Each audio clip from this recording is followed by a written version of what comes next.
మన పెద్దవాళ్ళు అంటూ ఉంటారు, బల్బును చూసి వాడు వాపు అనుకున్నాడురా, లేదా వాపురా అది బల్బు కాదు, ఇలా రకరకాల పద్ధతుల్లో అంటూ ఉంటారు. అంటే ఇదంతా కూడా దేన్ని ఉద్దేశించి అంటూ ఉంటారంటే, ఓడిపోయినప్పుడు కుంగిపోయినా, లేకపోతే గెలిచినప్పుడు విర్రవీగిపోయి అసలు మనంతటి మొగోళ్ళు లేరు, అసలు మనమే అంతా ఇదా, ఈ భూమండలం అంతా, ఈ ప్రపంచం అంతా మందే, మనం చెప్పినట్టే శాసనాలు, ప్రజలందరూ కూడా మన మాటే వింటున్నారు, మనం ఏం చేసినా చెల్లుబాటు అయిపోతుందిలే, ఎవరిని హింసించినా పీడించినా నడిచిపోతుందిలే అనుకున్న సందర్భాల్లో ఏమవుతుందంటే వాడిది బల్బు కాదు వాపు, లేదురా అది వాపును చూశాడు బల్బు అనుకున్నాడు, ఇలా రకరకాల సందర్భాల్లో అంటూ ఉంటారు. ఇదంతా ఎందుకు అంటే, ప్రధానంగా ఎవరి గురించి చెప్తున్నాను, ఏ పార్టీ గురించి చెప్తున్నాను ఆంధ్రప్రదేశ్ రాజకీయాల్లో ప్రధానంగా అంటే ఈ పార్టీకి మీకు అర్థమయ్యే ఉంటుంది. ఎవరో కాదు, మాజీ సీఎం జగన్మోహన్ రెడ్డి గారు, ఆయన పార్టీ వైసీపీ యువజన శ్రామిక రైతు పార్టీ గురించి.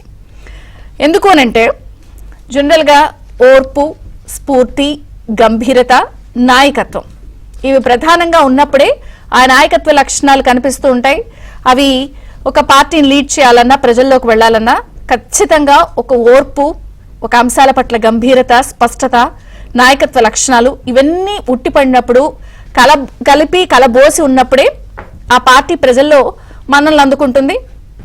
లేకపోతే అది వాపు చూసి బలుపు చూసి వాపు కిందే జనాలు లెక్కేస్తారు, అంచనా వేస్తారు. అప్పుడు మనం ఎన్ని పాచింతకాయ పచ్చడి కబుర్లు చెప్పినా, లేకపోతే ఎన్ని ఎలివేషన్లు వేసుకున్నా కూడా ఇవన్నీ వర్కౌట్ అయ్యే వ్యవహారాలు కాదు.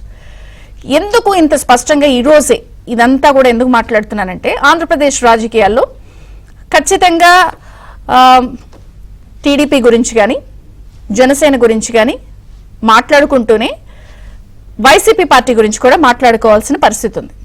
తెలుగుదేశం పార్టీ గురించి ముందు మనం మాట్లాడుకున్నప్పుడు 4 దశాబ్దాల సుదీర్ఘ చరిత్ర, ఎన్నో ఆటుపోట్లు హిస్టరీలో మనం చూసినప్పుడు ప్రతిసారి ఇంక ఈ పార్టీ పని అయిపోయింది, లేదా చంద్రబాబు గారి పని అయిపోయింది, ఇంక అసలు ఈయన వర్కౌట్ అవుతుందా, ఈయన ఎక్కడో ఆలోచిస్తున్నారు, దీన్ని అసలు ప్రజలకు రీచ్ అవుతుందా, ఈయన చెప్పేదానికి ఏమన్నా డిస్టెన్స్ గ్యాప్ ఉందా అని అనుకున్నప్పుడల్లా కూడా అద్భుతాలు చేసి చూపిస్తూ ఉంటారు చంద్రబాబు గారు. ప్రధానంగా ఆయన విజన్ కానీ, ఆయన ఆలోచన విధానం కానీ, అరే మనమే ముందు అనుకోలేదు కానీ దాని సత్ఫలితాలు, రిజల్ట్స్ చూసిన తర్వాత నిజమే ఆయనలో ఒక దార్శనికుడు స్పష్టంగా ఉన్నాడు.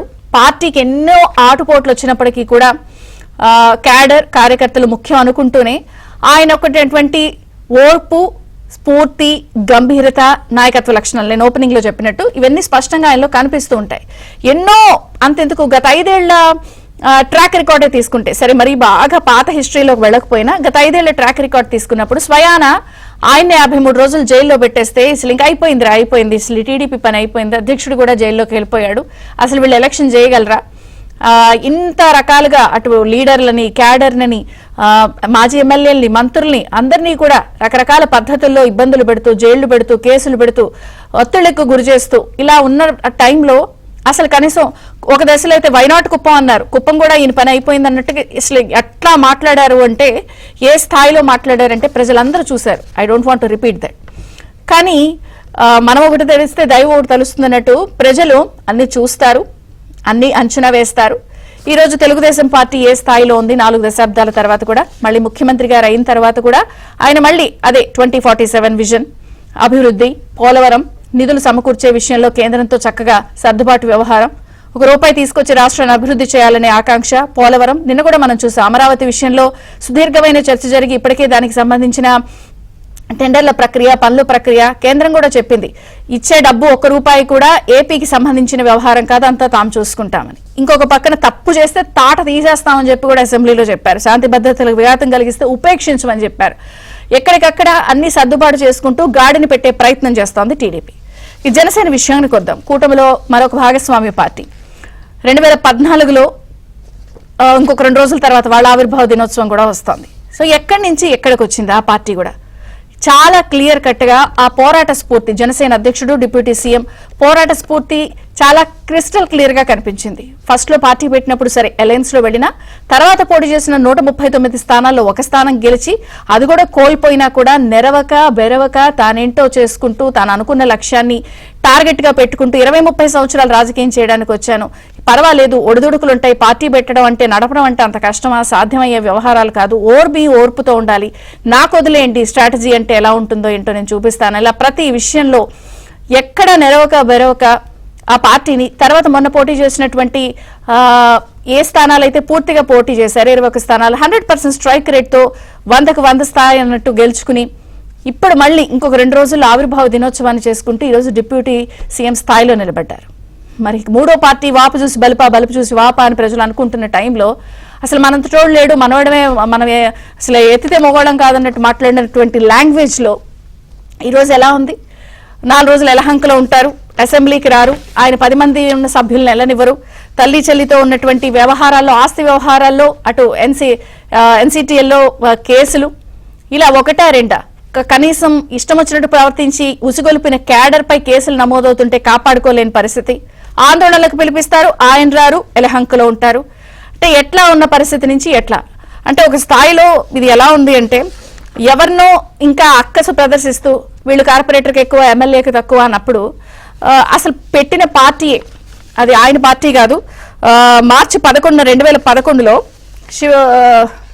శివశంకర్ అనే వ్యక్తి ఆయన పెట్టారు, ఆయన దగ్గర నుంచి ఎత్తేశారు. అంటే జగన్ గారి భాష ఇది ఎత్తేయడం అంటే పోర్టులు ఎత్తేయడం, భూములు ఎత్తేయడం, ఇళ్ల స్థలాలు ఎత్తేయడం, అలా ఎత్తేసినట్టు దీన్ని కూడా ఎత్తేశారు.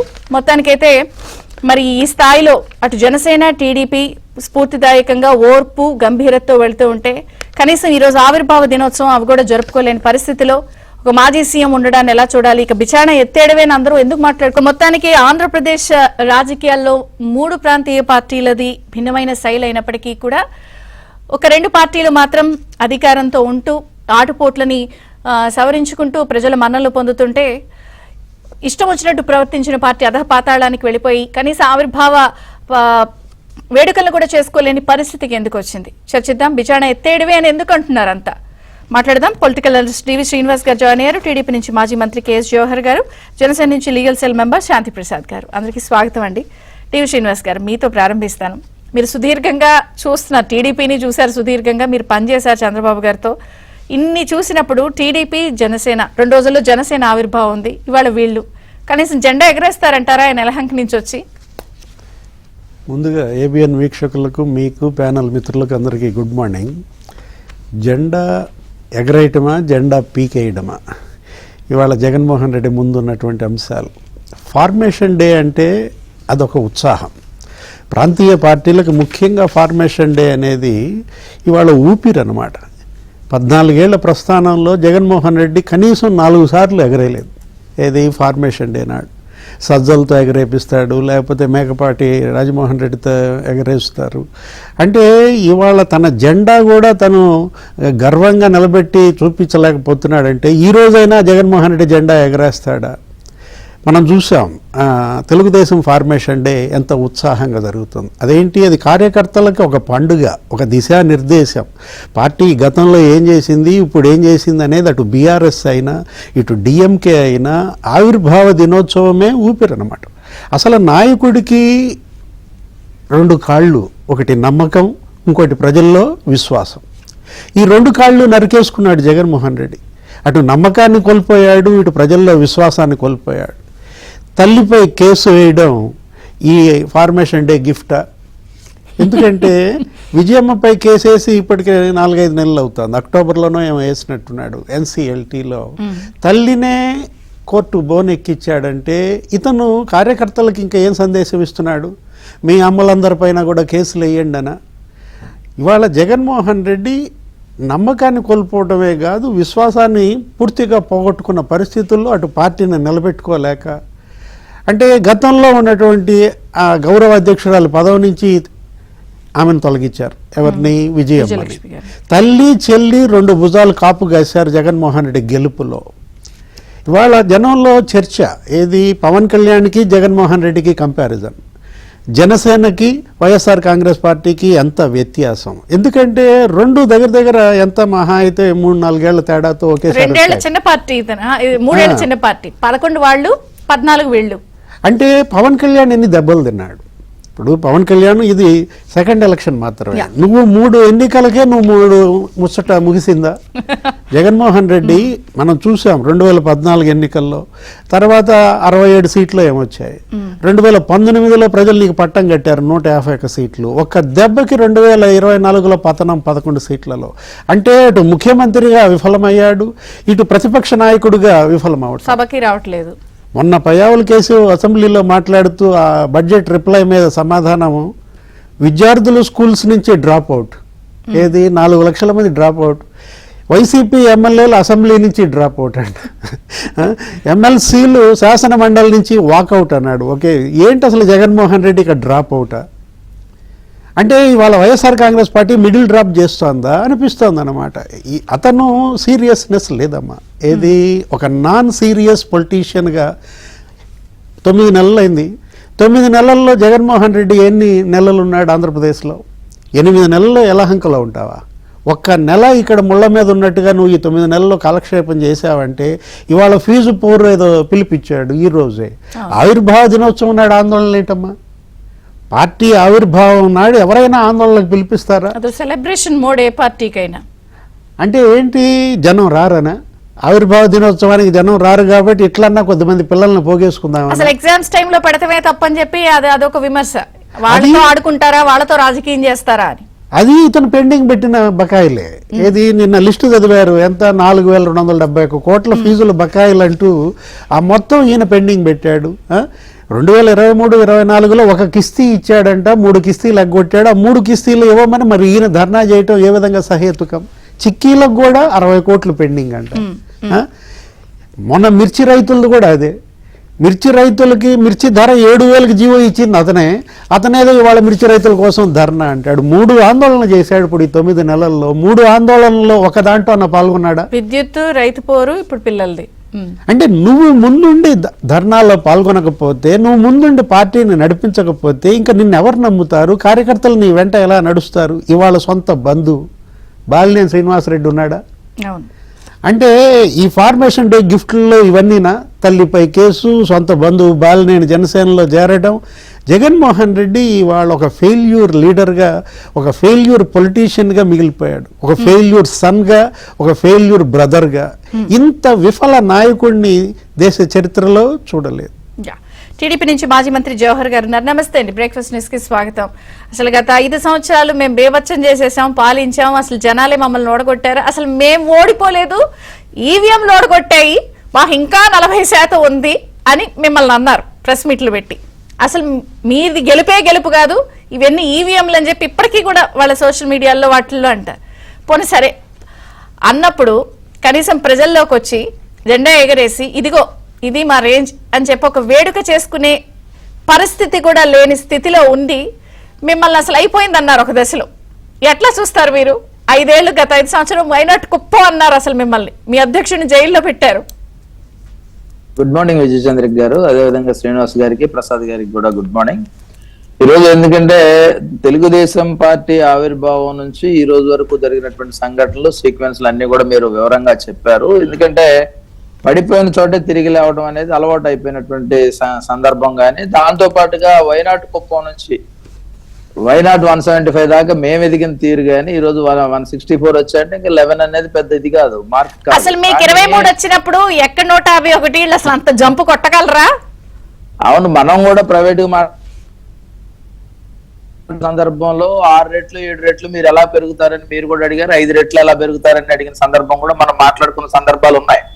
ఈ రోజు దురదృష్టం ఏంటంటే ద్రవిడ మనస్తత్వం కలిగినటువంటి ప్రజలు ఎవరైతే సౌత్ ఇండియాలో ఉన్నారో వాళ్ళు ఎప్పుడూ కూడా ఏం చేస్తారో ఎవరికి అర్థం కాని పరిస్థితి. ఈ రోజు చంద్రబాబు నాయుడు గారు సంక్షేమాన్ని, అభివృద్ధిని ఈ విధంగా తీసుకుని వెళ్తున్నప్పటికీ కూడా చచ్చిపోయాడు లేదు పార్టీ పీకేశాడు అనే జగన్ కి జనం లేకపోయినా ఏం చేస్తారనే ఆందోళన అయితే నాకు వ్యక్తిగతంగా ఉంది. ఎందుకంటే మనం ఒక పక్క తమిళనాడు రాజకీయాలను చూసినా, ఒక పక్క ఆంధ్రప్రదేశ్ రాజకీయాలను చూసినా ఎవరిని ప్రజలు ఎప్పుడు ఎత్తుతారు, ఎందుకు ఎత్తుతారో కూడా అర్థం కాని పరిస్థితి. ఎందుకంటే ముందు ప్రజల్ని చైతన్యవంతం చేయాల్సినటువంటి అవసరం.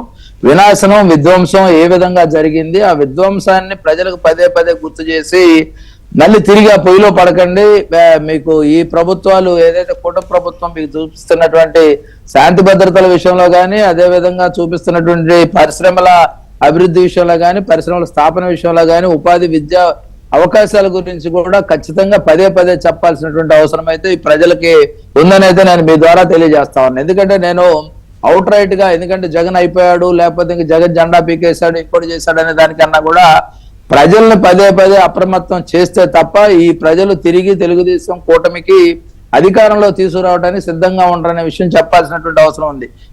మొన్న ఈ రోజు గమనిస్తే ఒకసారి దళితుల్లో ఇంకా కూడా కొంతమంది కొన్ని వర్గాలు ప్రత్యేకంగా జగన్మోహన్ రెడ్డి ఎక్కడ పడుకున్నా సరే జెండాలు కడతా ఉన్నారు, ఫ్లెక్సీలు పెడతా ఉన్నారు. దేనికి పెడతా ఉన్నారు? సుబ్రహ్మణ్యాన్ని చంపినందుకు పెడతా ఉన్నారా? శిరోమండనం చేసినటువంటి వరప్రసాద్ గురించి పెడుతున్నారా? లేకపోతే డాక్టర్ సుధాకర్ పెడుతున్నారా? డాక్టర్ అనితారాణి గురించి పెడుతున్నారా? వీళ్ళు దేనికి పెడుతున్నారు? ఎందుకు జగన్ మద్దతు ఇస్తున్నారు అనేది మనం గ్రాస్ రూట్ లెవెల్లో నుంచి వాళ్ళకి అవేర్నెస్ కానీ లేదంటే అవగాహన కానీ వాళ్ళ తాత్కాలిక ప్రయోజనాలు ఆశించో లేకపోతే తాత్కాలికంగా ఉన్నటువంటి విషయాల గురించో వాళ్ళు ఈ రోజు వెళ్తా ఉన్నటువంటి పరిస్థితుల్లో దాన్ని బ్రేక్ చేయాల్సినటువంటి అవసరం ఉంది. మా ముందు మేమేదో 164 వచ్చాయి, జగన్ బీకే వెళ్ళిపోయాడు, అలహంకాకి పరిమితం అయిపోయాడు అనే మేము కూర్చొని ఉంటే రేపు జరగబోయే ప్రమాదాన్ని నివారించాల్సినటువంటి అవసరం తెలుగుదేశం పార్టీగా మాకుంది. ఎందుకంటే ఈ రోజు దళిత వర్గాల్లో కానీ గిరిజన వర్గాల్లో కానీ ఉన్నటువంటి జగన్ అనుకూలత ఏ విధంగా ఉంది, దాన్ని ఏ విధంగా సప్రెస్ చేయాలి, ఆడ జరిగినటువంటి అన్యాయాలు అంటే 59 పథకాలను ఏ విధంగా రద్దు చేశాడు, ఎవరికి ఆర్థికంగా కానీ లేదా విద్యాపరంగా కానీ జగన్మోహన్ రెడ్డి చేసినటువంటి అంశాలు ఏమున్నాయి అవన్నీ పదే పదే గుర్తు చేస్తే తప్ప మా వర్గాలకి అది ఎక్కే పరిస్థితి లేదు. అలా ఎక్కించుకున్నప్పుడు మాత్రం, ఎందుకంటే నేను మొన్న ఈ మధ్య కూడా 2-3 గ్రామాలు పర్యటించినప్పుడు ఇంకా జగన్మోహన్ రెడ్డి ఫ్లెక్సీలు కడతా ఉన్నారు కొన్ని వర్గాలు. దేనికి కడుతున్నారు, ఏం చేశాడని కడుతున్నారు, ఇవన్నీ కూడా మనం గుర్తు చేయాల్సినటువంటి అవసరం ఉంది. దాంతో పాటు మీరేమంటున్నారు, తప్పు చేసిన వ్యవహారాలు లేదా వాళ్ళకి జరిగిన అన్యాయం గుర్తు చేయాలి మేము ప్రయత్నిస్తాం అన్నప్పుడు నేను అసెంబ్లీ వేదికగా తప్పు చేస్తే తాడ తీస్తా అన్నారు. అంటే చాలా మంది అనేది ఏంటంటే తాడ తీయడాలు తోలు తీయడాలు అనేది 9 నెలలు అయిపోయినా అంటున్నారు కానీ చేయటం లేదు అన్నప్పుడు అమ్మ ఇప్పుడు చంద్రబాబు నాయుడు గారి మనస్తత్వం మీ అందరికి తెలుసు.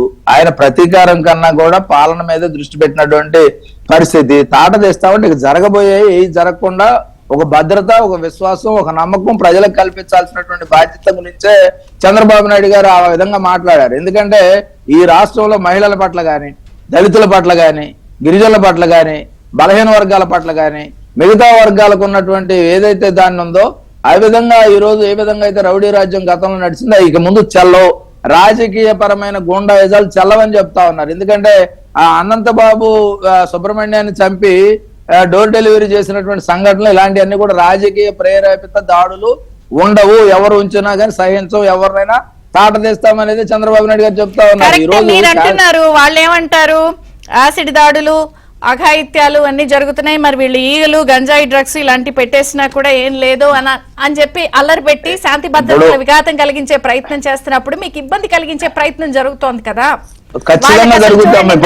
రివ్యూలో చాలా పాయింట్స్ చెప్పా, ఏమి లేకపోయినా ఇంకా ఏదో ఉంది అని చెప్పారు. అసలు మీరు ఈవీఎంల మీద గెలిచారు అన్నోళ్ళు కనీసం సెలబ్రేషన్ చేసుకోవట్లేదా ఇవాళ?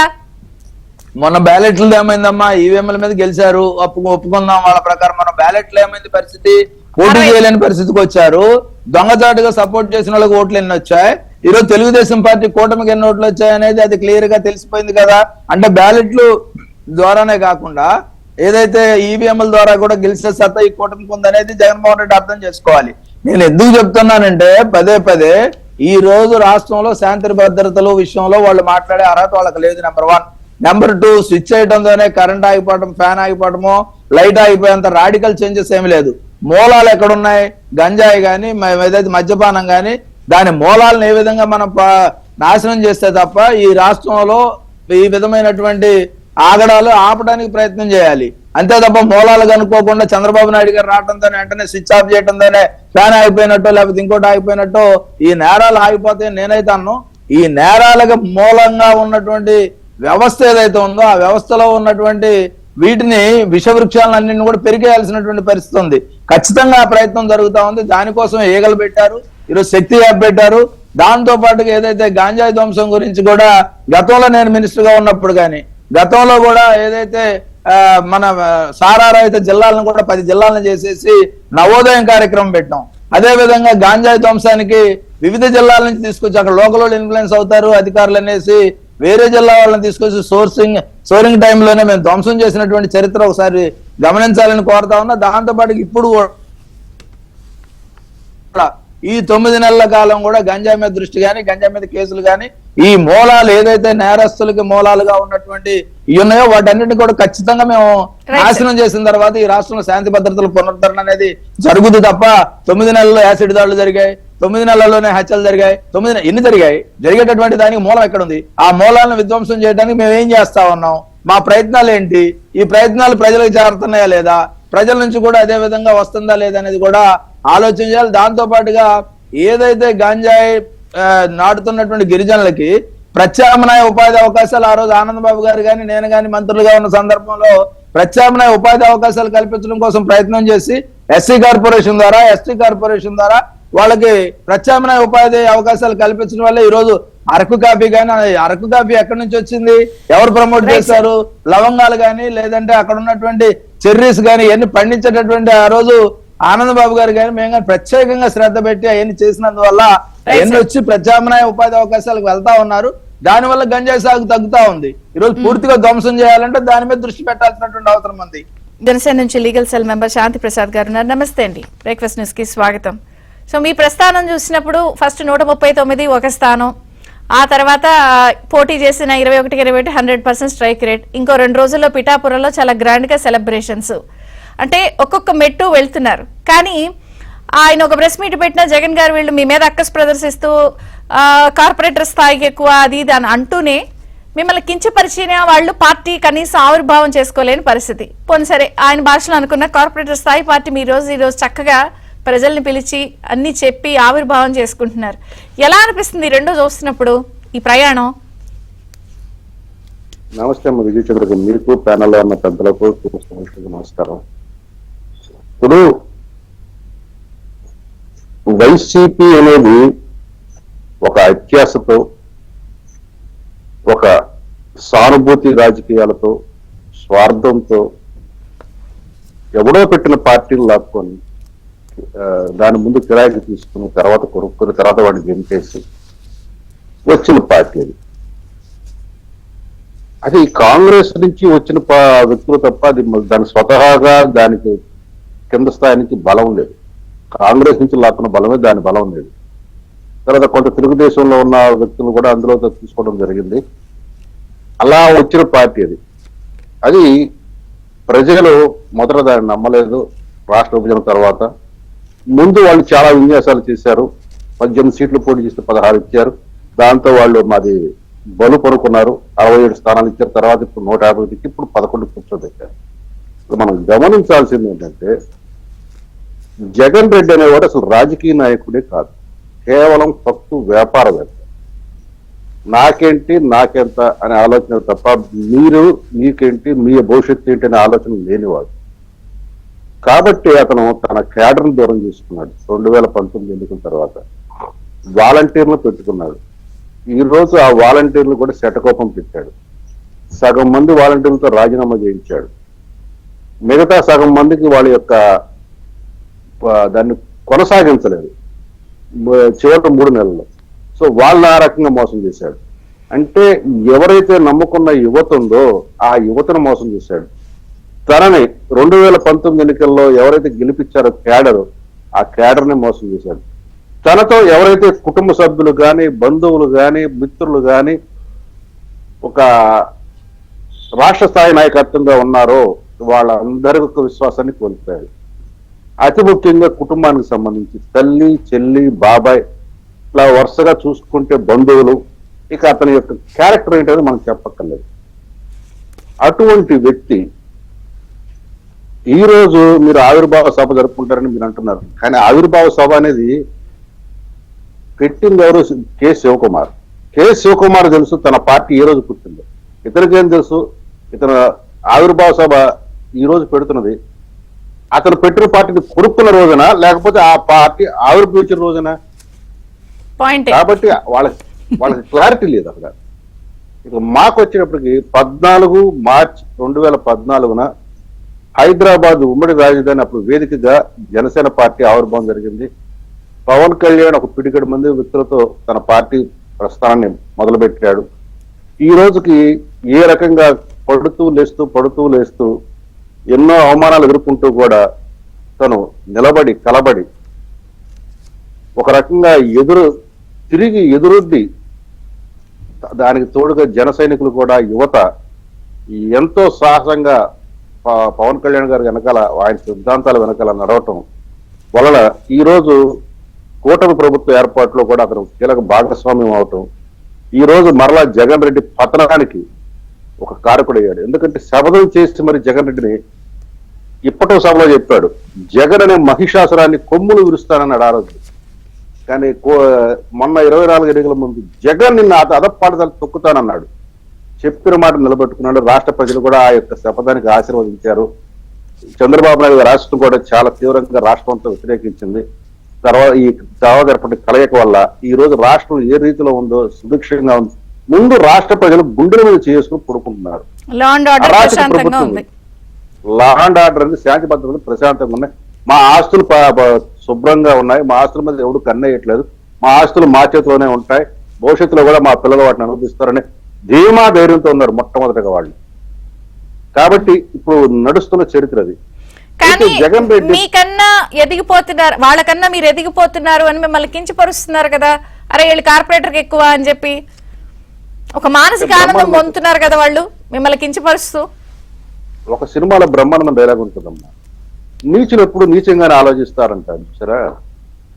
కాబట్టి నీచుడి గురించి మనం ఆలోచించాల్సిన అవసరం లేదు. ఆ నీచుడిని ప్రజలు ఎప్పుడో ఎక్కడో మూలగొచ్చోబెట్టారు. ఎందుకు పనికిరావని కూడా తీర్మానం చేశారు. తీర్మానం చేసిన తర్వాత ఇంకా అతని గురించి మనం మాట్లాడాల్సిన అవసరం లేదు. మనం ఈ చర్చల ద్వారా ఇంకా అతను పెద్దవాళ్ళు చేస్తున్నాం అనిపిస్తుంది. మొన్న కూటమి ప్రభుత్వంలో పెద్దలు కూడాను అతను అసెంబ్లీకి రా అని ఉండమ్మా బొట్టు పెడతాడని పిలిచి కూడా అతను కొన్ని పెద్దవాళ్ళు చేశారనిపిస్తుంది. అసలు పట్టించుకోవడం మానేసినట్టయితే ప్రజలే మర్చిపోయారు. నిజంగా ప్రజలు కూడా మర్చిపోయారు ఇతనే వాడు ఉన్నాడని. కానీ ప్రజల్లో తను ఉన్నాడని గుర్తు చేసుకోవడం కోసం అప్పుడప్పుడు ఇటువంటి స్టేట్మెంట్లు, నీచమైన స్టేట్మెంట్లు ఇస్తాడు. దాని మీద చర్చలు జరిగేలా చూసుకుంటాడు. ఆ రకంగా తన ఉనికిని కాపాడుకుంటున్నాడు రాజకీయంగా. లేకపోతే ప్రజలు ఏమైనా మర్చిపోయారు. కనీసం ఉనికి కాపాడుకోవాలంటే జెండా ఎగరేయాలి, కానీ ఖర్చులతో కూడుకున్న వ్యవహారాన్ని కూడా పార్టీ నాయకులే మీరే ఖర్చులు పెట్టుకుని జెండాలు ఎగరేసుకోండి. మహా అయితే జీతాలు ఇస్తున్న సోషల్ మీడియా వాళ్ళతో ఎలివేషన్లు పోస్టులు పెట్టించుకోవడం తప్ప ఏం లేదు కదా ఇక్కడ. 1000 కోట్ల సంపాదన ఉన్నా కానీ విజయవాడ వరదలు వస్తే ₹1 కోటి ప్రకటన చేయటం చెక్ ఇవ్వలేదని చెప్పారు కదా నిన్న హోంమంత్రి అనిత గారు. అసలు అందే అందలేదు అన్నారు. అంటే దానికి ఏం చెప్పాడు, మా పార్టీ పరంగా ఖర్చు చేస్తాడు. ఆ పార్టీ పరంగా ఖర్చు చేసినప్పుడు కూడా ఎక్కడ కనపడలేదు. సో అటువంటి నీచ మనస్తత్వం ఉన్న వ్యక్తుల గురించి మీకు ఇందాక చెప్పినప్పుడు కాదు, నేనేంటి నాకేంటి అనేది తప్ప మీరేంటి మీకేంటి అనేది కాదు అతను మనస్తత్వం. ఈ రోజు అతను జీరోలోకి వస్తున్నాడు. ఆ జీరోలోకి వచ్చేస్తేనే మళ్ళీ మనం హీరోని చేయడానికి మనం ఎట్టి పరిస్థితి, ఎందుకంటే పట్టించుకునే ప్రయత్నం చేయవద్దు. ఒక మనిషికి అతను నిత్యం చర్చలో ఉంటే ప్రజలు అతని గురించి ఆలోచిస్తే అతను రాజకీయ ఉనికి ఉన్నట్లు లెక్క. అసలు అతని గురించి మనం మర్చిపోతే ఉనికే లేనట్లు లెక్క. ప్రజలు కూడా మర్చిపోతారు. ఈ ప్రభుత్వం అంతా చూస్తారు. దానికోసం అతను ఏం చేస్తున్నాడు, మొదటి నుంచి కూడా ఈ రాష్ట్రంలో శాంతి భద్రతల పరిస్థితి బాగలుగుతున్నాయి. దాని మీద మొదటి నెలలోనే ఉద్యమం చేపట్టాడు. అక్కడ చీత్కారం ఢిల్లీలో వచ్చిన తర్వాత మళ్ళీ వెనక్కి వచ్చాడు. తర్వాత ఇది రైతు పోర్ అన్నాడు, విద్యుత్ పోర్ అన్నాడు, కానీ ఎక్కడ ప్రజాస్పందన దొరకలేదు. ఇవాళ ఏదో యువత పోర్ అంటున్నాడు. కానీ ఆ యువతను మోసం చేసిన వాడు మొట్టమొదటి అగ్రగణ్యుడు ఇతనే. ఏనాడు ఉద్యోగాలు ఇవ్వలేదు. ఉన్న ఉద్యోగ యొక్క ఆశావకులకి వాలంటీర్లను కల్పించి వాళ్ళని నాశనం చేశాడు. తర్వాత గ్రామ సచివాలయ ఉద్యోగాలు అని చెప్పి ఉద్యోగాలు ఇచ్చిన తర్వాత చట్టం తీసుకొచ్చాడు వాళ్ళని రెగ్యులైజ్. కానీ ఈ రోజు కూడా రెగ్యులైజ్ అవ్వాలి. ఇప్పుడు మన కూటమి ప్రభుత్వం వాళ్ళని ఏ రకంగా రెగ్యులైజ్ చేయాలి దాని మీద కసరత్తు జరుగుతుంది. ఇట్లా చూసుకుంటే యువతను మోసం చేసిన వాళ్ళలో మొట్టమొదటిగా వ్యక్తి అగ్రగణ్యుడు అతను. అతను ఈ రోజు యువత గురించి పోరాటం చేస్తాడంట. సిగ్గుండాల. ఒక రాజకీయ పార్టీగా పెట్టుకుని పుట్టిన తర్వాత ఆవిర్భావ దినోత్సవం అనుకుంటే ఒక సంబరంలో జరుపుకోవాలి. పోనీ భార్యతను జరుపుకోకపోయినా ఎక్కడికక్కడ జరుపుకోవాలి. కానీ నువ్వు పోరాటం అంటే నీ దగ్గరికి జనాలు రావట్లేదు. ఒక మాట, మీరు నిన్న సోషల్ మీడియాలో వీళ్ళవన్నీ చూసారా? అప్పుడే మొదలు పెట్టేశారు. మీరు ఏమంటున్నారు, ఇది ఒక సంబరం లేదా ఒక వేడుకగా చేసుకోవాలి అని. మరి జనసేన సంబరాల పేరిట QR కోడ్లు పెట్టి వసూలు చేస్తుంది, ఇవా సంబరాలు అని చెప్పి వాళ్ళు మిమ్మల్ని కౌంటర్ చేస్తున్నారు. ఏ రాజకీయ పార్టీ అయినా ఆవిర్భావ దినోత్సవం అప్పుడు జనాల నుంచి విరాళాలు అడుగుతారమ్మా. మీకు గుర్తుందో లేదో 83 తర్వాత మహానాడు పెట్టినప్పుడు ఒకసారి కూడా మహానాడులో హుండీ పెట్టేవాళ్ళు. ఎన్టీ రామారావు గారు డబ్బులు లేక, లేకపోతే ఎన్టీఆర్ గారు అనుకుంటే డబ్బులు రావా? అది ఏంటంటే ప్రజలు దాంట్లో భాగస్వామ్యమే. ప్రజలు కూడా తమ సహకారం ఇస్తే బాధ్యత రాజకీయ పార్టీకి పెరుగుతుంది అనేది మీకు గుర్తుందో లేదా? మీకు అప్పుడు ఈనాడు ఓ రోజుకి ఎంత ఇంటి కనెక్షన్ వచ్చేదండి. రాజకీయ పార్టీ ప్రజల నుంచి వేళను తీసుకోవడంలో తప్పులేదు. అది కూడా QR కోడ్ పెట్టారంటే పక్కా రిసీట్ ఉన్నట్లు లెక్క. అంతేగాని లెక్కలు జమాలేని విరాళాలు తీసుకోవట్లేదు కదా. ఇప్పుడు వైసీపీకి ఎన్ని విరాళాలు వచ్చాయో చెప్పగలరా? మొన్నటి దాకా ఏడీఆర్ లెక్కల ప్రకారం చూస్తే వైసీపీకి వచ్చిన విరాళాలు చాలా వందల కోట్లలో ఉన్నాయి. కానీ వాటికి ఏ రోజున లెక్క చెప్పారు, ఎట్లా వచ్చినాయి, ఎట్లా ఖర్చు చేస్తున్నారు. కానీ మా పార్టీకి ఎట్లా వచ్చినాయి ఏంటి దాని గురించి ఒక లెక్క జమ ఉంది. పవన్ కళ్యాణ్ గారు కూడా మన గత సంవత్సరం కూడా ప్రకటించారు వచ్చిన విరాళాలు ఎంత, మేము పెట్టిన ఖర్చులు ఎంత అని కూడా. అందులో ఏ ఏ వ్యక్తులకు ఏ రకంగా విరాళాలు కూడా ఇచ్చామో కూడా చెప్పారు ఆయన. మేము తీసుకోవడం కాదు, మళ్ళీ వచ్చిన డబ్బులు ఏ రకంగా విరాళంగా ఇచ్చామనేది కూడా చెప్పారు. కాబట్టి ఇది అసలు సమస్య కాదు, అది చర్చించాల్సిన అంశమే కాదు. కానీ వాళ్ళు ఎందుకు లేవదీస్తారంటే ఇది ఒక చర్చ చేయడం కోసం, రచ్చ చేయడం కోసం. వాళ్ళ ట్రాప్ లో మనం పడకుండా మనం కూటమి, రాష్ట్ర అభివృద్ధి, రాష్ట్ర ప్రజల భవిష్యత్తు. మీరు మరి వాళ్ళ ట్రాప్ లో పడకుండా ఉండకపోతే 2019లో వాళ్ళు ఎవరు ట్రాక్ లో వెళ్లారు, మీరు ఆ ట్రాక్ ని క్యాచ్ చేయలేదని చంద్రబాబు గారు పదే పదే అంటున్నారు. అంటే అది నిఘా వైఫల్యం అమ్మా, అది వేరు. ఆ విషయంలో మటుకు కూటమి ప్రభుత్వం నిరంతరం వాళ్ళ మీద కట్టేస్తుంది. తప్పు చేస్తే తాట తీస్తా ఉన్నారు, మళ్ళీ మీకు విఘాతం కలిగించడానికి ఆందోళనలు అవి చేస్తున్నారు. వాళ్ళు శాంతి భద్రతల పరిస్థితిని లేదని చూపించడం ద్వారా రాష్ట్రంలో పెట్టుబడులు రాకుండా చేస్తే 5 సంవత్సరాల పాటు యువతకు ఎటువంటి ఉపాధి ఉద్యోగ అవకాశాలు లేకుండా ఉంటాయి. తద్వారా వాళ్ళ అశాంతి రేకొట్టవచ్చు, ఆ రకంగా ఎన్కాష్ చేసుకోవచ్చు. ఈ 5 సంవత్సరాలు ఎటువంటి పురోగతి లేకుండా చూసుకోవచ్చు. ఈ రాష్ట్రంలో ఉన్న ప్రభుత్వం చికాకు పెట్టడం వల్ల అనే ఆలోచనతో అతను వస్తున్నాడు. వాటిని బలంగా తిప్పికొడుతున్నారు. అలాగే ఆ రోజు తప్పులు చేసి కూటమి పార్టీల పైన ఆ రోజు వెధవాయత్వం ప్రదర్శించిన ప్రతి ఒక్కరి మీద చట్టపరమైన చర్యలు తీసుకున్నారు. ఎక్కడ కక్షాపూర్తంగా లేదు. ఆ రాజు నారాసుర చరిత్రను రాసింది ఎంత తప్పు తర్వాత కాలంలో మనకు తెలిసింది కదా. హత్య చేసింది వాళ్ళ కుటుంబ సభ్యులని తెలిసింది కదా. ఇట్లా విష ప్రచారం అంటే ఆ విష ప్రచారం జీటుకు ఎదుర్కోలేకపోవడంలో 2019లో అతను విజయం సాధించాడు. కానీ ఈసారి అట్లా జరగదు. 24 ఆ ఎన్నికల దగ్గర నుంచి మేము అప్రమత్తంగా ఉన్నాం. కక్షాపూరిత రాజకీయాలు ఆ రోజే వదిలేసాం. ఏ రోజైతే రిజల్ట్ వచ్చిందో ఆ రోజే వదిలేశారు. ఎందుకంటే ప్రజలు మాకు ఇంకొక పాఠం చెప్పారు. వాళ్ళకి 151 ఇచ్చినా కానీ వాళ్ళు మమ్మల్ని పట్టించుకోలేదు. మీకు 164 ఇస్తున్నాం, మరి మీరేం చేస్తారు మా అభివృద్ధి కోసము, ఈ రాష్ట్రం కోసం అని ప్రశ్నించారు. కాబట్టి జనాలు ఆ ప్రజలిచ్చిన ఆశీర్వాదంలో ఉన్న ఆ యొక్క అంతర్గత సందేశాన్ని అర్థం చేసుకుని అన్ని అంశాలు పక్కన పెడతాం జరిగిందండి. ముఖ్యంగా కక్షాపూరిత రాజకీయం. అసలు మాకు 40% ఉంది అంటారు, అసెంబ్లీకి వెళ్ళరు, ప్రజలు సమస్యలపై పోరాడరు, వీళ్ళు తప్పుడు లెక్కలు చెప్తున్నారు అని అంటున్నప్పుడు వెళ్ళి అసెంబ్లీలో క్వశ్చన్ చేయొచ్చు. ఇప్పటికీ సభ జరుగుతోంది. అవన్నీ చేయకుండా ఆందోళనకు పిలిపిస్తారు, అసలు అధ్యక్షుడు వెళ్ళడు. ఈ నాన్ సీరియస్ రాజకీయాన్ని ఎలా చూడాలి? 40% ఓట్ బ్యాంక్ అని చెప్తున్నాడు. అందరూ చెప్తారు వాళ్ళందరూ. ఇప్పుడు 8 నెలల్లో కూటమి ప్రభుత్వం 8% ఓట్ బ్యాంక్ పెంచుకుంది. 65% మన ఎమ్మెల్సీ 57% నుంచి 65% వాళ్ళకి పెరిగాయంటే అది కూడా ఇందాక జవహర్ గారు చెప్తూ అది ఈవీఎంలు కాదు, అది బ్యాలెట్ ద్వారా ఈ పట్టభద్రుల ఎన్నికల్లో అంటే 8% ఓట్ బ్యాంక్ అతను కోల్పోయాడు. అంటే నెలకి 1% డ్రాప్ అనమాట. ఈ 40% ఓట్ బ్యాంక్ ఇంకా ఎన్ననాళ్ళలో అతను కోల్పోతాడు. ఈ రకంగా అతను పార్టీని చేస్తే ఇవాళ జగన్మోహన్ రెడ్డి 3 ఆందోళనలో దేనిలోనూ పాల్గొనలేదన్నారే, రేపొద్దున అమరావతి మీద ఒక ఆందోళన చేస్తాడు. అమరావతిలో పనులు జరగట్లేదు అంటాడు, కేంద్రం నుంచి నిధులు రాబట్టలేదని చెప్పి ఆందోళన చేస్తాడు, పోలవరం మీద ఆందోళన చేస్తాడు. అంటే అతను సమస్యలు సృష్టించి అతనే ఆందోళన చేయటం అంటే 4,271 కోట్లు పెండింగ్ అతనే పెట్టాడు, అతను ఆందోళన చేస్తాడు. రోడ్డు పడేస్తారు, ఆయనే రోడ్డు ఎక్కుతూ ఉంటాడు. మిర్చి రైతులకు 7,000 చాలంటాడు, అతను మళ్ళీ మిర్చి రైతుల మీద ఆందోళన చేస్తాడు. అంటే చంద్రబాబు మధ్య అసెంబ్లీలో మాట్లాడుతూ 84 లక్షల టన్నుల చెత్త పెరిగిపోయింది, జగన్మోహన్ రెడ్డి చెత్త పేర్చేసాడు, అదంతా క్లియర్ చేస్తున్నాను అన్నాడు.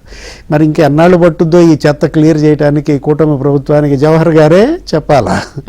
సరే, ఇక్కడ ఒక పాయింట్. ఇప్పుడు చంద్రబాబు గారు పదే శాంతి భద్రతలు విఘాతం కలిగిస్తే ఉపేక్షించమని ఆయన అంటున్నారు, ఈయన విఘాతం కలిగించే ప్రయత్నం చేస్తున్నారు. ఇక్కడ ఈ రెండు నాన్ సింక్ అవ్వట్లేదు. అంటే ఇవాళ శాంతి భద్రతలు ముఖ్యం. ఎందుకని ఆంధ్రప్రదేశ్ చాలా క్లిష్ట పరిస్థితుల్లో ఉంది. ఒకవైపు పెట్టుబడులు రాబట్టుకుంటోంది, కేంద్రం నుంచి నిధులు తెస్తోంది, అమరావతి, పోలవరం, అటు గ్రీన్ ఎనర్జీ హబ్గా విశాఖపట్నం, మొత్తం 13 జిల్లాలు నీకు ఉమ్మడి రాష్ట్రాల్లో ఇన్ని పనులు జరుగుతున్న నేపథ్యంలో లా అండ్ ఆర్డర్ ముఖ్యం. అందుకే ఇవాళ కూటమి ప్రభుత్వం కూడా ఈ రౌడీలు, ఈ గ్యాంగులు, ఈ బ్లేడ్ బ్యాచ్లు, చెడ్డీ బ్యాచ్లు వీళ్ళందరిపైన కూడా ఒక కన్నేసి ఉంచాలి.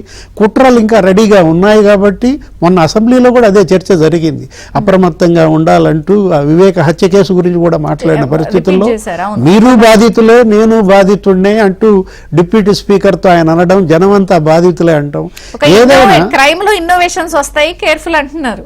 మన శాంతి ప్రసాద్ గారిని అభినందించాలి. ఎందుకంటే రేపు రాబోయే పిఠాపురం జనసేన సభలో చెత్త కూడా వాళ్ళే తొలగించేస్తారంట. ఏది ఆ ప్లీనరీకి పెట్టే ఆ ఫ్లెక్సీలు అవన్నీ కూడా వాళ్ళే శుభ్రం చేస్తారు.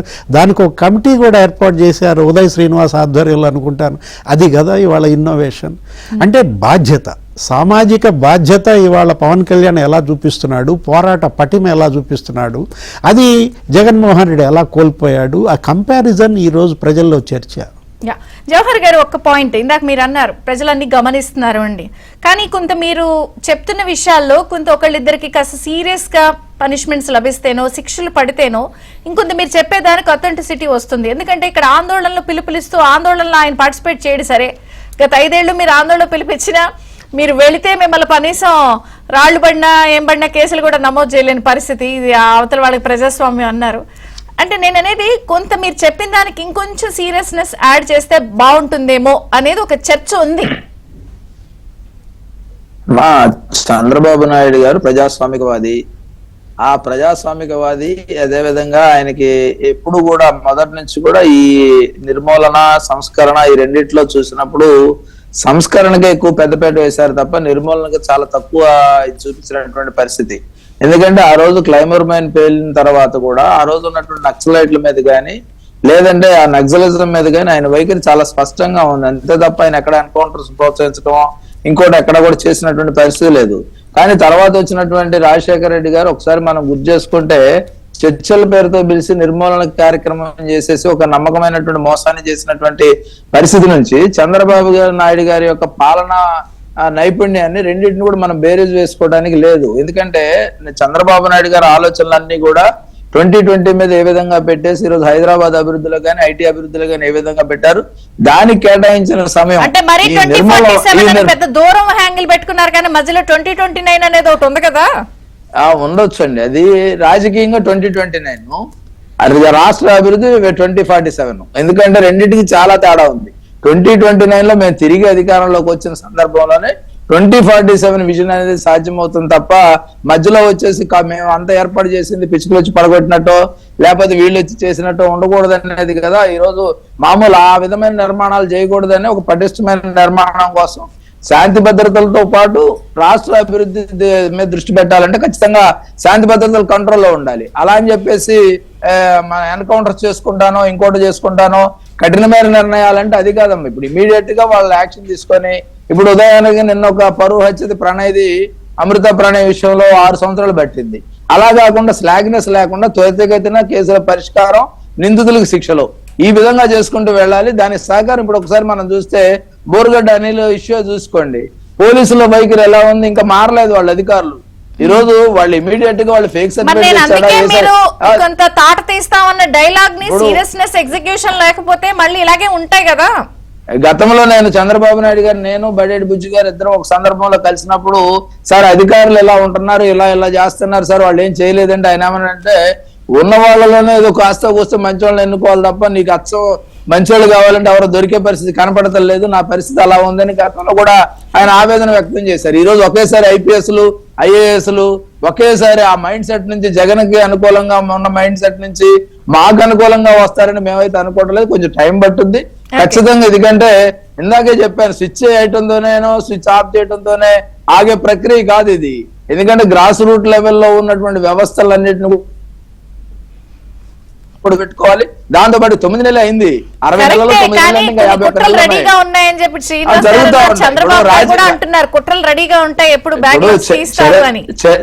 చరిత్రలో రాజకీయాలకు సంబంధించి గాని రాజ్యాలకు సంబంధించి గాని అంతఃపురానికి సంబంధించి గాని అన్ని కూడా ఈ విధంగానే జరుగుతాయి, కొత్తగా ఏం జరగదు.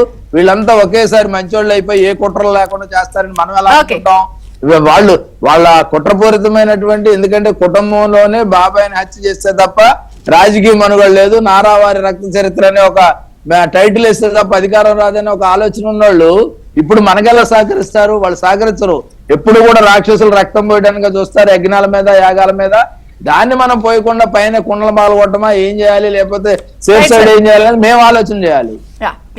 శాంతి ప్రసాద్ గారు, ఎప్పుడు ఎదుటి వారిని కించపరిస్తే దాన్ని ఎలా ఉంటారు, మనం ఎదిగిపోతాం అనే ఒక మైండ్ సెట్ ఉన్న నాయకుడు పార్టీ అట్నుంచి ఉంది.